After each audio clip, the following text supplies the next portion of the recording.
ఉపనిషత్తులు చదువుకున్నావా చదువుకోలేదా వదిలిపెట్టేయి. రామాయణ భారత భాగవతాలు తెలుసుకున్నావా లేదా వదిలిపెట్టేయి.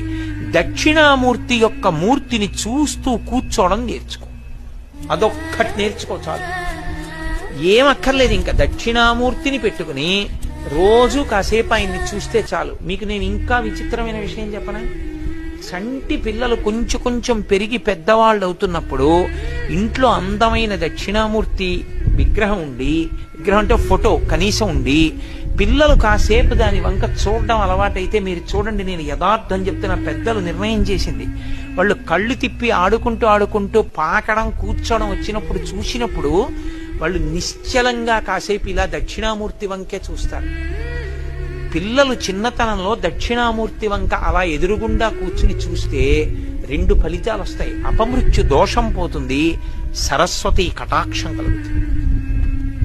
అందుకే